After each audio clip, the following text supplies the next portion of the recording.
I wasn't going to do this. I told myself I wasn't going to do this.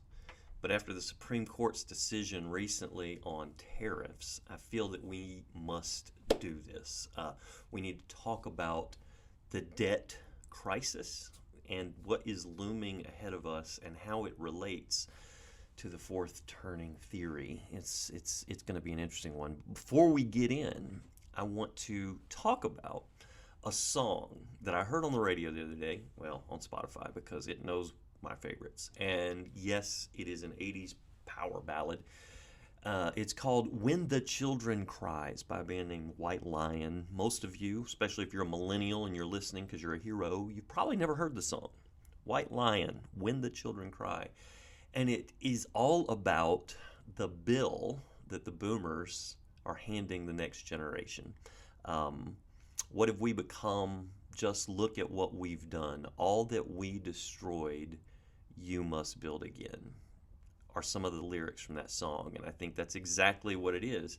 It is the boomer generation recognizing that the things that they've built, and that was written at the peak of the unraveling, when things began to fall apart. And there was some awareness that this is not going to be able to go on forever. And we've been managing to foot that bill for a long time. And I think the bill is coming due. We're going to talk about the debt crisis, what is likely coming, and what we can do about it to make things better. Thanks for joining me. I'll see you on the other side of the turn.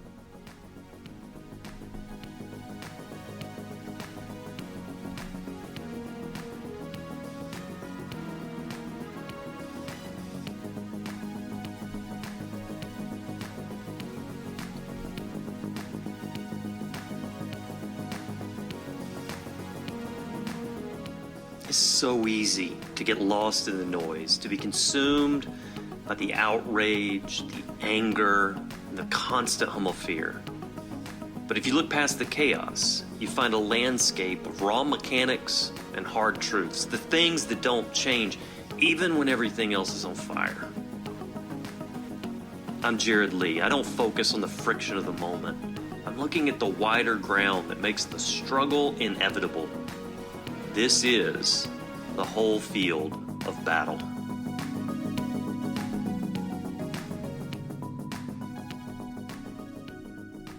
All right. Thanks for joining me. Appreciate you being here today. And I've got a question. Let's say you have an electrical fire in your basement, where, at least for me, that's where all the wires come in. That's where the panel is with all the fuses and the circuits, and you can turn things on and off. So let's say a fire starts down there, and you got a fire burning, and you know how they start. It starts little sparks, and then it begins to go up the walls.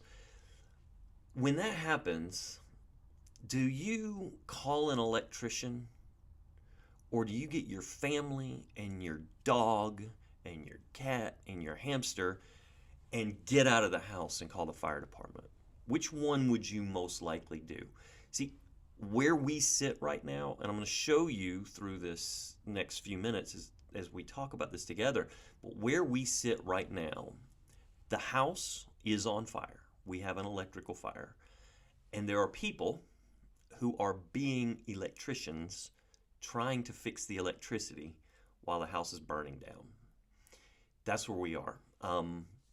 And you can see this with what the Trump administration has been attempting to do with the economy. Let's set this up. We are something like, I don't know, it grows every day, something like $37 trillion in debt as a country. And if you've been paying attention, you've seen that Trump and his people, and this is going to become very interesting too, they're fighting with the Fed. The Federal Reserve exists to manage the difference between inflation and interest rates. And they want to keep the value of money good, and they want to keep the interest rates, that's why they adjust the interest rates. It keeps our basic value of money somewhat stable. What if tomorrow a $1 bill was worth the same thing that a $1,000 bill is, right? That would create chaos. What if tomorrow a $1,000 bill was worth the same thing that a $1 bill is. That would create chaos. That's probably what we're headed to, and I'll show you why. But that's what's happening right now. All of Trump's pushes where he wants to fire Fed Reserve people because he wants them to drop the interest rate to almost nothing, which will make the dollar weaker. It'll make it less valuable. A gallon of milk costs $15, right? That's what happens when that happens. He wants that to happen, and here's why he wants that. I'm not saying, so if you hate or love Trump or whatever, we're not talking about politics, okay? But this is the strategy. By forcing a weaker dollar and lower interest rates, he wants to essentially wipe away that debt. It makes it easier to pay off the debt if the money is worth more. See how that works? That's what he's after. And I think, well, his main advisors in the Economic Forum, it's interesting, the economic people that work with Trump are mostly millennials.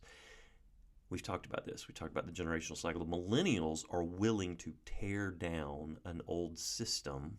We talked about institutional decay.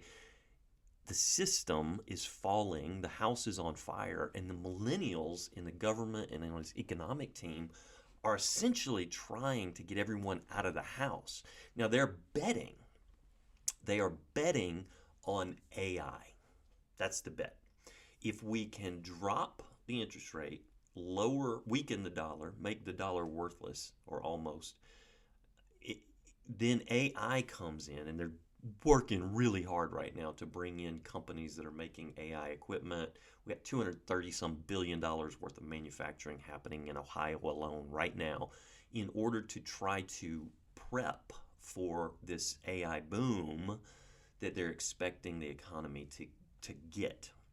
The gamble is that if we can get the dollar weak enough and make that debt easier to wipe away, then this would drastically increase our GDP, make our economy grow more rapidly when we get all this AI that's predicted to come in, and one job can replace 6 or 7 or 8 or 10 jobs.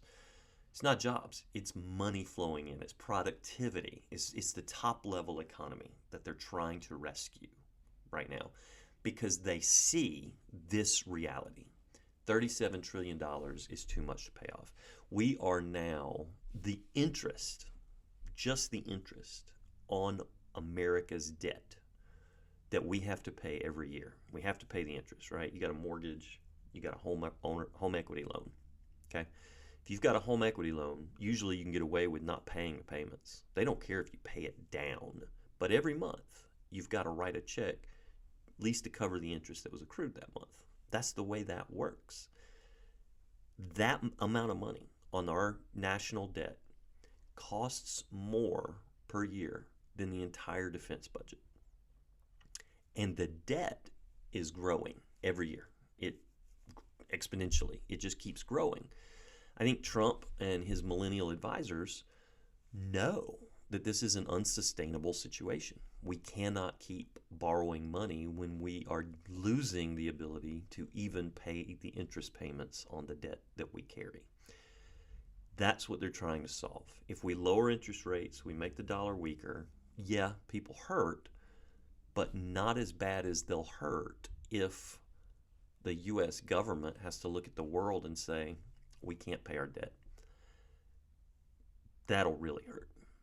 And that's just the reality, right? Think about it as a homeowner. You got that home equity loan. As long as you're paying monthly payments on the interest, everybody leaves you alone. You're fine. We like you.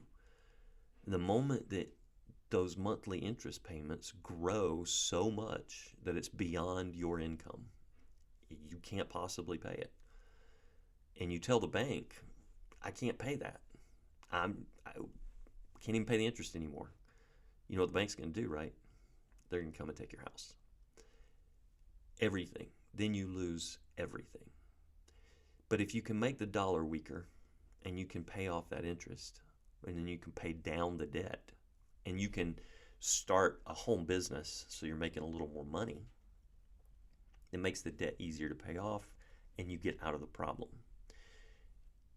Trump and the people who are advising him can look at that situation, and I think they have a point. I don't know if they're making the right choice, but I think they have a point when they say we can't keep doing this as a nation. We've been doing that for 30 years. Pretty much since Bush #1, we've been building that debt. I think Clinton got it down a little bit, but it's just been growing. You cannot do that for very long before the bank starts calling and wanting their money. And that's the situation that we're in. They know it, and they're trying to find a way to get it done without it hurting too bad. That's the reason the Fed is split. The boomers on the Fed, Jerome Powell, don't want to upset the system. They want to try to hold it together. Let's make this work. That's the issue. Let's make this work. The millennials on the Fed, the younger people on the Fed, generally are like, no, let's set it on fire. House on fire. Let's get the family out. That's the situation. And so this is the tension that's been building.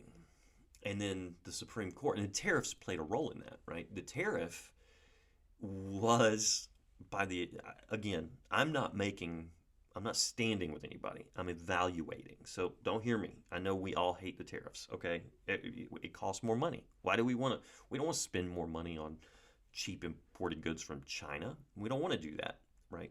But the tariffs were intended to help close the gap in our economy to cover. We've got about 9-10 months of we can make those payments.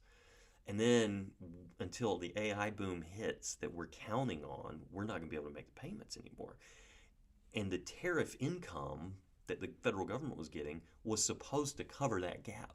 And now it's gone because the Supreme Court ruled. Now, if you don't know, the Supreme Court made a ruling on Friday, the 20th of February. I had to look down at my calendar to know that. Friday, the 20th of February, the Supreme Court ruled that Trump's tariffs are illegal. Now, as a person that likes and appreciates the U.S. Constitution, I agree with the Supreme Court.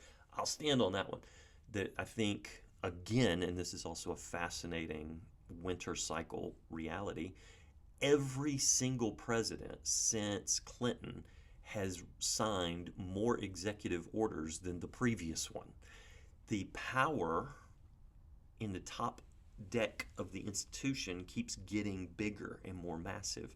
Did you see the Onion News Network recently did an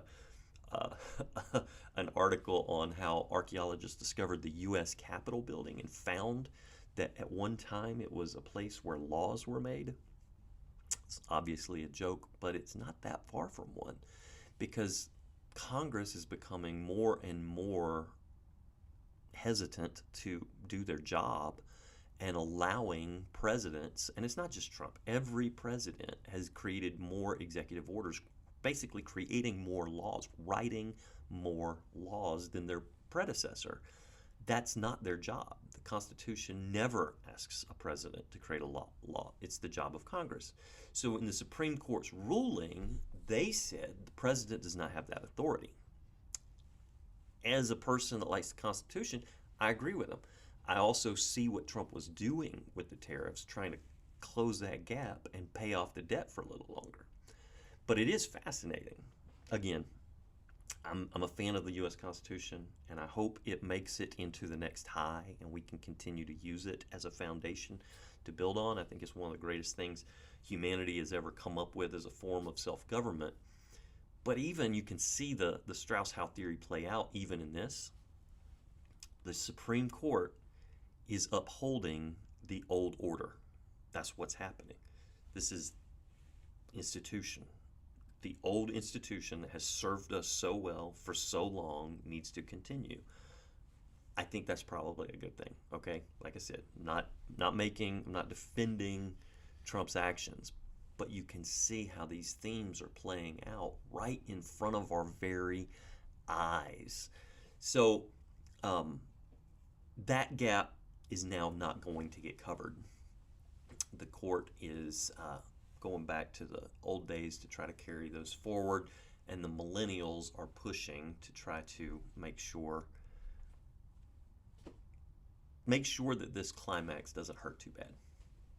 That's the issue, and that's exactly what has been being played out.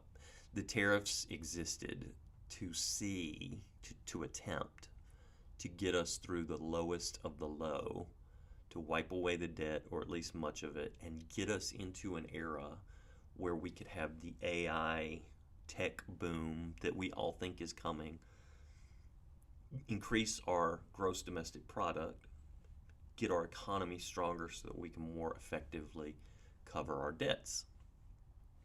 Here's the issue, and this is what it comes to. Are we going to be able to do it? Are we going to be able to do it? It's coming. One way or another, it's coming. It really, in a way, it depends on how quick and how certain that AI tech boom might be. I think there are definite problems with AI. One of the things I've noticed, I talk with AI sometimes and just chat, and I've corrected it, but it doesn't learn from me. It learns from us. So keep that one in mind too. But AI often says to me, uses the pronoun we. It'll say something like, we have discovered, or now we know, or whatever, as if it's a human. That's one of the problems, one of the struggles I have with AI. And every time it says that, I'm like, your pronouns are showing again, because it's not we. You're not one of us. But over time, humanity is going to suffer by interacting with AI, I think, in some way. We will lose our unique identity as humans. You know what the uncanny valley is? It's this place where, you got robots like R2-D2. Totally not human. And then you have C-3PO. Not human, but a little more human. I mean, the gold paint really helps in the word forehead. But then there becomes a place where you look at something and you go, is that human or not? And we're starting to see that now, where it feels uncanny. You feel like it's not human. You can tell by the eyes. Video especially, we can see that. If you watch, there's AI models and actors and stuff where they look at the screen and talk to you just like I'm talking to you now, and they're not going to mess up as much as I am, and they're going to probably say a little less or things like that. But their eyes are weird. It's not the same. Eventually, that's going to change, and we come out of the valley, and you don't even know if someone you're talking to is AI, and I think that's a disturbing reality for humanity. I also think it's bad for humanity that people are dating robots now. I don't think that's good for us. I think AI is built to serve us, to please us, to make us happy. And anyone that's married knows that that's not the real world, right? But there's something that we need. We need to not always have every need met. It's actually probably good for us. So I think there's some dangers of AI that frankly are being ignored because of the money. We need the money. And the money right now is what they're counting on to rescue us. I just know. I mean, like I said, think about it. If your own personal debt were to grow every year, you're borrowing more money. Let's say you make $100,000 a year. And let's say your budget is $120,000 a year. So every year you just borrow the 20, put it on the house, and you just pay off the interest payments. How many years is it going to take you before you absolutely lose everything? And by absolutely lose everything, I mean absolutely lose everything. The bank's coming for the house, they're coming for the cars, you're going to have moving trucks taking all your stuff, and they might leave you a shopping cart. That's the way it works. And we have been doing that as a nation for 40 years. And bills come and due. And the plan, the hope of those people that are trying to abuse the U.S. Constitution with the tariff laws, with many things that have been done is an effort to save the house. It is. I'm not saying. I know I'm going to hear from somebody that's like, I can't believe you like Trump. I'm not saying that. Okay, I'm not saying I don't either. I am just saying I understand what just happened. The bill that we thought we put off until, I'm going to say probably August of 27, basically just came due December of 26. That's the reality. And we've got two choices. Few choices. The AI boom that we're all hoping for could come. They could start up factories and the gross domestic product could just shoot up in the next 6 to 8 months. And we escape that issue, that problem. Everybody's talking about, oh Lord, everybody's talking about the Dow's over 50,000. That's a whole conversation, but it's a kind of a funny one when you consider, all the contexts in which that's been used, and I've addressed some of that. I don't need to go back there, but yeah, it's the highest the Dow has ever been, ever. And do you know it shot up about 200% in late 1928, early 1929? And people just thought, look at all this new technology. Look at all the tech that we've got. We've got automobiles. Through the 20s, I think the number of cars on the road went from something like 8,000 to 30 million. It was something like that. Talk about growth, right? And people were excited. Technology was booming. There was all this hope for the future. 1929. People were borrowing, man. Boy, they were borrowing. They were borrowing money to buy stock. That's true. And the rug came out from under them in a day. One day. One day was bad. A week was a disaster. That's what happened to the stock market in 1929. If the AI boom does not come the way that people think it will, if our GDP doesn't grow rapidly to meet that gap, we're staring another one of those right in the face. You thought 2008 was bad. This is going to be way worse. It could go from 50,000 to 20,000 overnight. That's one option. The other option is we raise interest rates excessively, like into the teens. Interest rates we haven't seen since the 70s. We could do that. That might help, but it also makes our debt way more expensive. The other possibility is we totally devalue the dollar. The dollar goes absolutely worthless. I've seen that before. Russia did that in the 90s.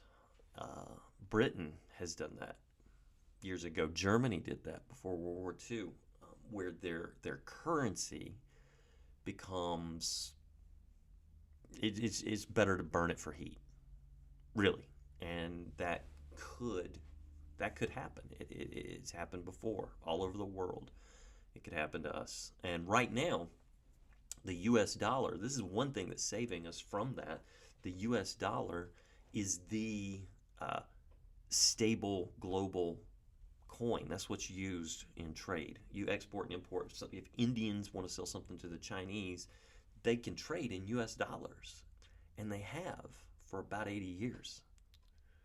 But guess what? That's stopping now.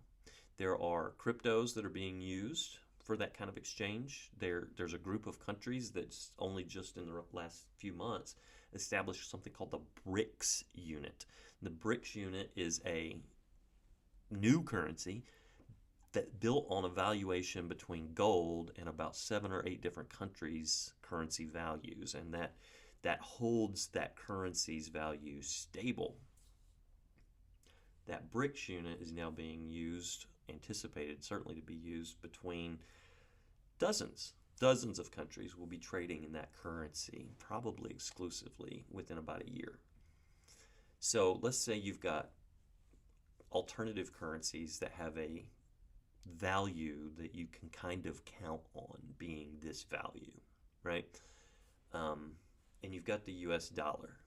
And you've been trading in the US dollar. That's been your staple, that's been your standard for decades. And you see that the US economy is not doing great. You see that their debts are not doing great. You see that they can barely cover the interest payments on their mortgage, right? Are you going to count on that to be stable? And what is currency? It's just something we all agree on. That's all it is. It's faith. I believe that this piece of paper is worth X, and you believe it's worth X. So we both believe it's worth X. It's worth X. But if I believe it's worth X and you think it's worth Z, then we have a conversation that we need to have. We got to negotiate the value of this piece of paper. What if the whole world started thinking the US dollar is not worth very much? Well, what happened to the value of it? Then we have another choice. We can have a war. We can prove that it's worth something. We can fight. Won't be the first time that's happened in world history. It'd really be the first time that's happened in U.S. history either. So we have a choice. And this is what the millennials are looking at. Burn the dollar or burn the future. In Trump's administration, they're essentially trying to burn the dollar. That can be austerity. That's what it's called. Everything gets harder for everybody. Social Security gets cut, slashed, Medicaid. We've done this before, where you're looking at a 10-year depression, if that happens. Or you can just use inflation and make the dollar worth nothing. Like I said, that's where the gallon of milk starts costing you 20, 25 bucks. That's how we're trying to deal with it. We'd rather have high prices and get to that place where our betting on the AI boom and hope that it comes, right? That's what we are betting on at this point. I don't know. But here's the thing, it doesn't last forever. It doesn't last forever. It didn't last forever in the 30s. It was hard. It was messy. It involved an entire financial overhaul. The entire system had to be cleaned out and changed and reordered and restructured. It'll come out of that. Now, if AI works, if that happens, 2030 could be a huge boom. We could see massive growth. We could see the excitement of a high, the new era high. Everything goes great. That could happen. But if it doesn't, it could get heavy. It could get bad. The Trump administration, the gamble that they're betting on, it feels insane, but it might actually be the only hope. It's like standing, imagine us standing at a ravine. You see like a disaster movie, and the ravine is growing and getting wider and wider, and the ground seems to be falling, and you've got to get over that ravine. The Trump administration's gamble is a jump. It's leaping away from one side that is falling down around us to get to the other side. That's what that is. The ground is falling down around us. Maybe we get to the other side. Maybe we don't. But I think if we can watch it, I think we can have hope. I know what I just said. I said we might have 10 years of having to take care of our neighbors. I know. I said we have 10 years of growing victory gardens so we can have food for our neighborhood. hmm That's what I said. I said some of us might need to learn to sew because we're not going to be able to buy clothes. I I realize what I'm saying. I also realize this has happened before. Humanity has done this before. It's called austerity for a reason. We tighten the belts, we grow potatoes, and we depend on one another. And I've addressed this issue before in this podcast. We depend on one another. And let's be honest. Do we need TJ Maxx or, the mall or cheap imports or all the stuff? Do we need the comforts or do we need each other? What's more important, really? I know what many of us are going to say. Comfort, I know. But I think this is why I think Strauss and Howe are onto something with this theory, because the reset gives us what we actually need. I know, I want comfort too. I'm not interested in getting my hands that dirty and growing a victory garden to feed my neighbors. I'm not. And neighbors, if you're watching this, I'm sorry I said that, but I will. I'll do it if we have to, and I'll work with you. We'll get through it together. But I actually believe that what we need more than our comforts and more than cheap imports is each other. And I think that's part of the anger that we see in our world right now is we don't have each other because we're fighting.